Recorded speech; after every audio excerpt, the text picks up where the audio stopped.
Dear students, in the last lecture we have studied Fourier theorem, जिसमें हमने कहा था कि किसी भी कॉम्प्लेक्स पीरियोडिक फंक्शन को हम बहुत ही सिंपल साइंस एंड कोसाइंस की फॉर्म में लिख सकते हैं। लेकिन हर एक complex periodic function Fourier series की फॉर्म में नहीं लिखा जा सकता। उनके ऊपर एक लिमिटेशन, उनके ऊपर एक कंडीशन अप्लाई होती है। कंडीशन क्या है? Dirichlet condition. क्या क्या है डिरिचलेट कंडीशन? कि अगर आप किसी फंक्शन को एक्सपेंड करना चाहते हैं इन फोरियर सीरीज, तो वो फंक्शन एक सिंगल वैल्यूड फंक्शन होना चाहिए। मान लो हम एक एग्जांपल लेते हैं कि यहाँ पे जो फंक्शन आपको शो कर रखा है, नो डाउट ये कॉम्प्लेक्स है और पीरियोडिक भी है, लेकिन इस फंक्शन को हम फोरियर सीरीज की फॉर्म में नहीं लिख सकते। क्यों नहीं लिख सकते? क्योंकि सपोज मैं यहाँ पे एक टाइम लेती हूँ टी नोट। इस टाइम टी नोट पे इस फंक्शन की 3 वैल्यूज़ हैं जो यहाँ पे इस तरीके से शो की गई हैं कि ये फंक्शन, ये वैल्यू है इसकी, ये वैल्यू है और ये, तो 3 वैल्यू है एक ही टाइम पे। तो इसका मतलब ये हुआ कि ये फंक्शन एक सिंगल वैल्यूड फंक्शन नहीं है। तो अगर आप किसी भी फंक्शन को लिखना चाहते हैं in terms of Fourier series, आपका फंक्शन एक सिंगल वैल्यूड फंक्शन होना चाहिए। तो इस तरह के फंक्शन फोरियर सीरीज की फॉर्म में नहीं लिखे जा सकते। ये पहली लिमिटेशन है। दूसरा क्या है कि फंक्शन की हर एक पॉइंट पे फाइनाइट वैल्यू होनी चाहिए। अगर फंक्शन की किसी भी पॉइंट पे इनफाइनाइट वैल्यू आ रही है, जैसे कि यहाँ पे, तो इस तरह के फंक्शंस भी हम फोरियर सीरीज की फॉर्म में नहीं लिख सकते हैं। जो फंक्शन हम फोरियर सीरीज की फॉर्म में लिखना चाहते हैं तो वो पीस वाइज कॉन्टिन्यूस होना चाहिए। तो ये पीस वाइज कॉन्टिन्यूस फंक्शन जो होते हैं उनको आप लिख सकते हैं in the terms of Fourier series. जो आपका डिसकॉन्टिन्यूटी पॉइंट है, डिसकॉन्टिन्यूटी पॉइंट पे उस फंक्शन की वैल्यू आती है अर्थमेटिक मीन ऑफ 2 लिमिट्स, एक हायर लिमिट एक लोअर लिमिट। उन दोनों का जो फंक्शन का वैल्यू है उन दोनों लिमिट्स पे, उनका अगर हम अर्थमेटिक मीन लें तो वो वैल्यू हम यहाँ पे टी नोट की लिखते हैं। तो आपका फंक्शन अगर आप चाहते हैं कि वो फोरियर सीरीज की फॉर्म में एक्सपेंड हो जाए, तो डिसकॉन्टिन्यूटी के केस में वो पीस वाइज कॉन्टिन्यूस फंक्शन होना चाहिए। अगर ऐसा नहीं है तो उस केस में भी आप फोरियर सीरीज का यूज़ नहीं कर सकते। तो ये 3 डिरिचलेट कंडीशंस हैं जो आपको ध्यान रखनी है before expanding any function in terms of Fourier series. तो ये इसकी लिमिटेशन थी। अब हम क्या करना चाह रहे हैं, एक फंक्शन है एफ एक्स, उसको फोरियर सीरीज की फॉर्म में एक्सपेंड करना चाह रहे हैं in the range -pi to pi. तो फंक्शन एफ एक्स है, तो पहली बात तो ये कि अगर ये फोरियर सीरीज की फॉर्म में एक्सपेंड होगा तो इसका मतलब ये डिरिचलेट कंडीशन सेटिस्फाई करता होगा। तो हमने पहली अजम्पशन ये करी कि जो हमने गिवन फंक्शन है हमारा वो डिरिचलेट कंडीशंस को सेटिस्फाई कर रहा है, और इसको हम अब लिख सकते हैं in the terms of Fourier series. Equation 1 क्या है आपका? फोरियर सीरीज सिंपल है वो, ये हम लास्ट आर्टिकल में पढ़ चुके हैं। अब हम इसको एक्सपेंड करना चाह रहे हैं इस रेंज में, तो उसके लिए आपको क्या चाहिए? आपको सिंपली कोफिशिएंट्स कैलकुलेट करने हैं इस आर्टिकल में। तो सबसे पहले आप जब ए नोट कैलकुलेट करना चाहते हैं, जो आपका ये कांस्टेंट कोफिशिएंट है, इसको कैलकुलेट करने के लिए आप क्या करते हैं? इक्वेशन नंबर 1 को दोनों ही साइड इंटीग्रेट करते हैं विद रिस्पेक्ट टू एक्स। और आपने लिमिट इस केस में क्या दे रखी है? आपने यहाँ पे लिमिट स्पेसिफाई कर रखी है -पाई टू पाई। तो इसको लिमिट को ध्यान में रखते हुए आप इक्वेशन नंबर फर्स्ट को इंटीग्रेट करें, और यहाँ पे आपके 3 कंपोनेंट्स आए इस इक्वेशन में, ए बी और सी। तीनों के इंटीग्रेशन को सोल्व करते हैं आप, तो देखते हैं कि ए की वैल्यू आती है 2 पाई, बी की वैल्यू और सी की वैल्यू दोनों की ही 0 आई। तो ए बी सी की वैल्यू इक्वेशन नंबर 2 में आप पुट करें तो आपको क्या मिलता है? यहाँ पे you will just get this equation. तो यहाँ से आप ए नोट, जो आपका फर्स्ट कॉफिशिएंट है, जो आपका कांस्टेंट कॉफिशिएंट है फोरियर सीरीज का, उसकी वैल्यू आप निकाल सकते हैं। एक बात जो आपको ध्यान में रखनी है वो ये कि x एक इंडिपेंडेंट वेरिएबल है यहाँ पे। मतलब अगर मैं ये चीज़ x की जगह y करके सॉल्व करती तो भी आंसर यही आता, तो भी कॉफिशिएंट यही आता। क्यों? क्योंकि x एक इंडिपेंडेंट वेरिएबल है। तो आप ए नोट को अब x की जगह अगर मैं x डैश लिख दूँ तो भी ये बात सच होगी। तो if you replace this x by some other independent variable, तो भी आपका ए नोट ट्रू आएगा, मतलब तो भी आपका ए नोट की वैल्यू यही आएगी। तो this value will also be true for any independent variable. तो अब हमने यहाँ पे ए नोट में x की जगह जस्ट x डैश लिख दिया। इसका फ़ायदा क्या है वो लास्ट में मैं बताऊँगी, बट आपको ये बात ध्यान रखनी है कि आप यहाँ पे इसका वेरिएबल चेंज करेंगे। अब बात करते हैं ए एन निकालने की। जब आप ए एन निकालना चाह रहे हैं, जो आपका कॉफिशिएंट ए एन है, उसको निकालने के लिए आप इक्वेशन नंबर 1 है उसमें दोनों साइड किसकी मल्टीप्लाई करते हैं, कोस ऑफ एन एक्स की। इस तरह का आर्टिकल हमने लास्ट टाइम भी किया था, उसमें भी हमने सेम ही स्टेप फॉलो करे थे, बस वहाँ पे डिफरेंस क्या था, जो आपका इंटीग्रेशन का लिमिट था वो चेंज था, बाकी सब जो स्टेप्स हैं वो बेसिकली वही हैं। तो जब आपने ये निकालना है, जब आपने ए एन कॉफिशेंट निकालना है, उस केस में आप कोस ऑफ एन एक्स से मल्टीप्लाई करते हैं। जब आपने बी एन कॉफिशेंट निकालना है तो आप इस इक्वेशन को साइन ऑफ एन एक्स से मल्टीप्लाई करते हैं, और उसके बाद तो सिंपल इंटीग्रेशन सॉल्व करने का ही प्रोसेस बच जाता है।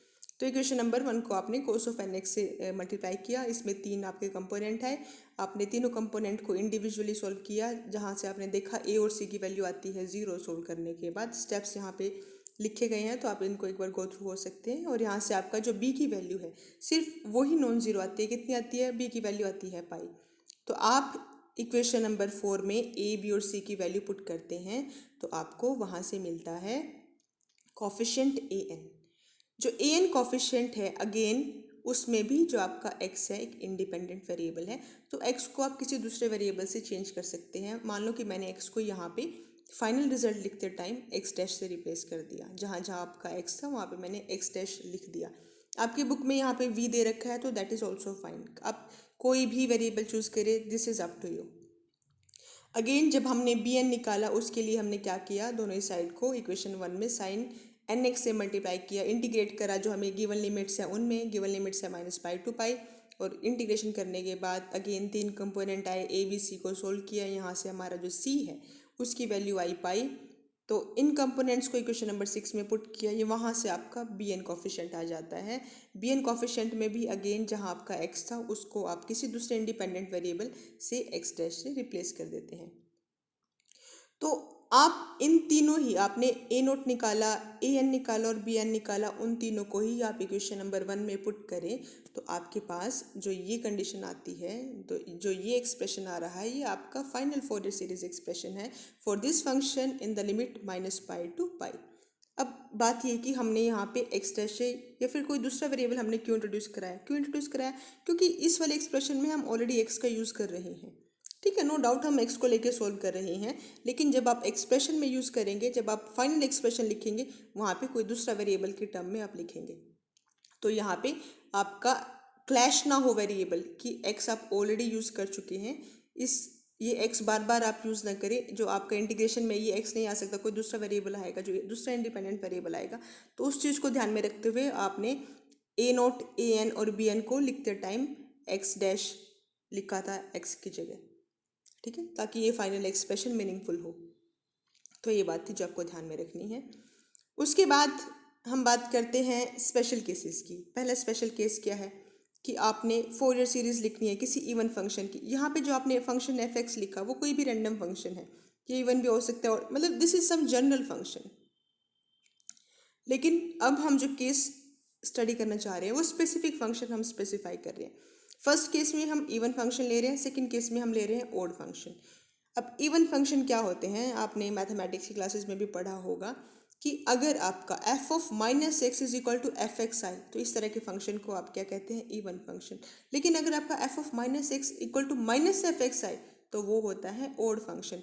जैसे कि cos X, cos of minus X भी कोस एक्स ही होता है, तो that becomes even function. Sine X क्या होता है, साइन ऑफ माइनस एक्स, जब आप एक्स को माइनस एक्स से रिप्लेस कर रहे हैं तो फंक्शन किस तरीके से बिहेव कर रहा है, उसमें अगर माइनस साइन आ रहा है आगे तो वो ओड फंक्शन होगा, अगर उसमें माइनस साइन नहीं आ रहा है, मतलब प्लस का प्लस ही रह रहा है, तो वो आपका होगा इवन फंक्शन। तो इनकी बेसिक डेफिनेशंस होती हैं। उसके बाद उनकी प्रॉपर्टीज़ होती हैं कि जो आपका इवन फंक्शन है, अगर आप इवन फंक्शन को इस तरह की लिमिट में इंटीग्रेट करते हैं कि माइनस पाई टू पाई या फिर माइनस ए टू ए, तो उसमें क्या हो जाता है, twice of zero to pi F x D x हो जाता है। अगर मैं जनरल केस की बात करूँ, अगर मान लो यहाँ पे होता minus a to a f x D x, तो क्या होता है twice of zero to a f x D x. तो ये तो होती है इवन फंक्शन में। और ओड फंक्शन में इस तरह के लिमिट्स का क्या होता है, इस तरह के इंटीग्रेशन अगर एफ एक्स ओड फंक्शन है तो जीरो हो जाते हैं। तो ये प्रॉपर्टी है जो हम यूज़ कर रहे हैं। डेफिनेशन पता होनी चाहिए और ये प्रॉपर्टी आपको याद रखनी है, तो you can easily solve the further integrations. अब हम क्या लिखना चाह रहे हैं, फोरियर सीरीज लिखना चाह रहे हैं किसी इवन फंक्शन के लिए, और इस इंटरवल में, इंटरवल क्या है, माइनस पाई टू पाई, वही इंटरवल हमने लिया जो ऊपर डिस्कस किया था। फंक्शन इवन है तो इसका मतलब क्या हुआ, f of minus x equal to F x होना चाहिए, और ये जो लिमिट है ये लिमिट क्या होगी, ट्वाइस हो जाएगी। ये इवन फंक्शन की प्रॉपर्टी है, उसका आपने यूज़ किया। तो आप क्या करना चाह रहे हैं, आप फोरियर सीरीज लिखना चाह रहे हैं इस फंक्शन के लिए। तो फोरियर सीरीज के लिखने के क्या ही स्टेप हैं, 3 ही स्टेप हैं कि आप कोफिशिएंट कैलकुलेट करें। कोफिशिएंट कैलकुलेट करके जो आपका जनरल एक्सप्रेशन होता है फोरियर सीरीज का, उसमें आप वो कोफिशिएंट्स की वैल्यू डाल दें। जनरल एक्सप्रेशन क्या होता है, ये होता है जो आपने फोरियर थ्योरम में डिफाइन किया था।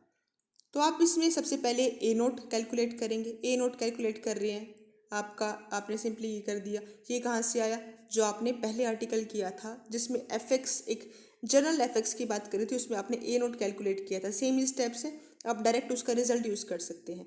इफ़ यू रिमेंबर, हमने ये ए नोट यहाँ पे कैलकुलेट कर रखा है, दिस वन। तो ये ए नोट है, इसको आपने डायरेक्टली वहाँ पे यूज़ कर लिया। जब आपने इवन या फिर ओड फंक्शंस की बात करेंगे तो आप डायरेक्ट वैल्यू यूज़ कर रहे हैं पिछले आर्टिकल से, क्योंकि आर्टिकल उसमें जनरल बात करी गई थी उसमें। तो उस जनरल बात के लिए हम अब स्पेसिफिक केस में हम उसको अप्लाई कर रहे हैं।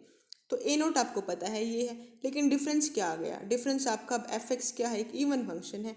अगर एफ एक्स इवन फंक्शन है तो आप वो प्रॉपर्टी यूज़ करें जो लिमिट्स है ट्वाइस हो जाता है, तो वही प्रॉपर्टी का आपने यूज़ करके यहाँ से आपका ए नोट की वैल्यू आ गई 1/पाई 0 to π f(x) dx।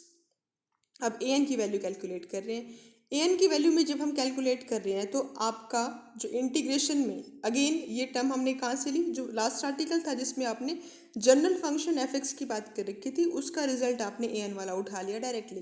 तो इसमें इंटीग्रेशन में एफ एक्स का तो आपको पता है कि इवन फंक्शन है को। अब हमें ये बताना है कि ये जो इंटीग्रेंट है F x cos of N x, इसका नेचर क्या है, ये इवन है या ओड है। अब हम वो दिखाना चाह रहे हैं कि जो इंटीग्रेशन में है ये चीज़ कैसा फंक्शन है। तो आप क्या करें, सिंपली एक्स को रिप्लेस कर दें -x से। अगर इस फंक्शन के नेट में बाहर नेगेटिव आ गया तो ओड है, अगर नेगेटिव नहीं आया तो इवन है। तो हम क्या देखते हैं कि ये फंक्शन क्या है, अगेन एक इवन फंक्शन है। अगर ये इवन फंक्शन है तो ये इवन फंक्शन वाली प्रॉपर्टी का आप यूज़ करें। उसमें क्या हो जाएगा, अगर -π to π का लिमिट है तो वो ट्वाइस ऑफ 0 to π हो जाता है। अगर अंदर फंक्शन इवन है तो उस चीज़ का आपने यूज़ किया, और यहाँ से आपने क्या निकाला, यहाँ से आपने निकाली ए एन की वैल्यू। ए एन कॉफिशिएंट की वैल्यू आपके पास आ गई है, ए नोट की आ गई है। उसके बाद आप निकाल रहे हैं बी एन की। बी एन के लिए इंटीग्रेशन के बाद एक फंक्शन आ रहा है F x sine n x. ये हमें पता है इवन है, बट साइन एन एक्स क्या होता है, ऑड फंक्शन है। तो आप इसको देखें कि ये जो ब्रैकेटेड फंक्शन है इसको देखें कि इवन है या ओड है, तो आपको पता लगता है कि ये फंक्शन तो एक ओड फंक्शन है। तो अगर आपका अंदर का फंक्शन ओड हो, इंटीग्रेशन -π to π हो, तो उस तरह का जो इंटीग्रेशन का आंसर है उसका आउटपुट 0 आता है। तो ये प्रॉपर्टी भी है और फंक्शंस की, ऊपर भी मैंने मेंशन किया था। तो आप इसको यूज़ करें, यहाँ से आपको पता लगता है कि बी एन की वैल्यू आई 0।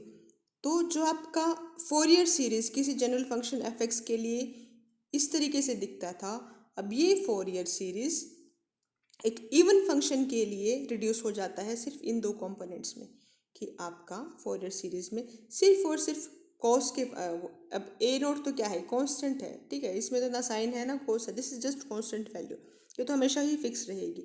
तो आपका जो फोरियर सीरीज़ है for even function that can be written in as a cosine series, सिर्फ इसमें कोस के ही कंपोनेंट है। तो अगर आपको पेपर में पूछा जाए कि इवन फंक्शन के लिए फोरियर सीरीज लिखे या फिर पूछा जाए कि कोसाइन सीरीज लिखे, तो आपको यही एक्सप्रेशन करना है। ये बात आपको ध्यान रखनी है कि जो आपका Fourier series for even function is cosine series, और Fourier series for odd function is sine series, जो कि हम नेक्स्ट आर्टिकल करना चाह रहे हैं। अब इसको लिखने के लिए, अब ए एन की और ए नोट की वैल्यू आपने इस आर्टिकल में कैलकुलेट करी थी, तो वहाँ पे लिख दीजिए। लेकिन अगेन एक और चीज़ आपने यहाँ पे ध्यान दी, क्योंकि आप एक्स वेरिएबल यूज़ कर रहे हैं तो ए एन और ए नोट की वैल्यू लिखते टाइम वेरिएबल को आप चेंज कर देंगे। लास्ट आर्टिकल में मैंने यहाँ पे एक्स डैश यूज़ किया, इस आर्टिकल में मैंने वी ही यूज़ कर लिया, क्योंकि आपकी बुक में वी दे रखा है, तो उस चीज़ से मैच करने के लिए आप यहाँ पे कोई दूसरा कोई भी वेरिएबल यूज़ कर सकते हैं। This is up to you again, ठीक है। तो आप क्या देखते हैं कि अगर आपका एफ एक्स इवन फंक्शन है then we get the cosine series in the interval 0 to π, और जिसका एक्सप्रेशन इक्वेशन नंबर 6 में आपको दे रखा है। अब हम बात करते हैं ओड फंक्शन की। अगर आपको ओड फंक्शन बताना हो -π to π इंटरवल में, उसके लिए आपको फोरियर सीरीज निकालनी है, तो आपको ये बताना है कि वो फोरियर सीरीज एक साइन सीरीज है। तो ओड फंक्शन के लिए साइन सीरीज है, इवन फंक्शन के लिए कोसाइन सीरीज आती है फोरियर सीरीज। तो एफ एक्स एक ओड फंक्शन है, तो इसका मतलब क्या हुआ, f of minus x is equal to minus F x. ये चीज़ है, ये प्रॉपर्टी होती है। और जो आपका ओड फंक्शन है उसके लिए जो ये minus pi to pi F x D x, इसकी वैल्यू जीरो होती है। अगेन आप ए नोट कैलकुलेट करें, ए एन कैलकुलेट करें, तो आप क्या देखते हैं कि ए नोट और ए एन की वैल्यू आफ्टर कैलकुलेशन जीरो आती है। ये स्टेप्स यहाँ पे दिए गए हैं, आप डायरेक्टली देख सकते हैं। लेकिन जो बी एन है उसकी वैल्यू आती है नॉन ज़ीरो, और उसकी वैल्यू क्या है, that is given by the result in equation 4। ठीक है, तो B N for odd functions 2/पाई integration of 0 to pi F x sine of N X D X. अब आप क्या करेंगे, आप सिंपली इसको जो आपका फोरियर सीरीज का एक्सपेंशन है, ये आपका जनरल फंक्शन के लिए था। अब ये ओड फंक्शन के लिए क्या होगा, आपका ए नोट जीरो है, ए एन जीरो है, तो ये दो पार्ट तो हो गए जीरो, सिर्फ ये वाला पार्ट बचा। और बी एन की वैल्यू आपने ऊपर कैलकुलेट करी है इक्वेशन 4 में। अब बी एन की वैल्यू यहाँ पे पुट कर दें। बी एन की वैल्यू पुट करने के बाद अगेन आप, क्योंकि एक्स वेरिएबल पहले ही यहाँ पे यूज़ कर चुके हैं, तो जब आप इंटीग्रेशन वाला पार्ट लिखेंगे उसमें वेरिएबल चेंज कर देंगे, तो आपने यहाँ पे वी लिख दिया। तो आपका फॉर ओड फंक्शन जो आपका फोरियर एक्सपेंशन आया, that is a sine series in this interval. Interval क्या है, 0 to पाई। तो that is what you have to understand in this article.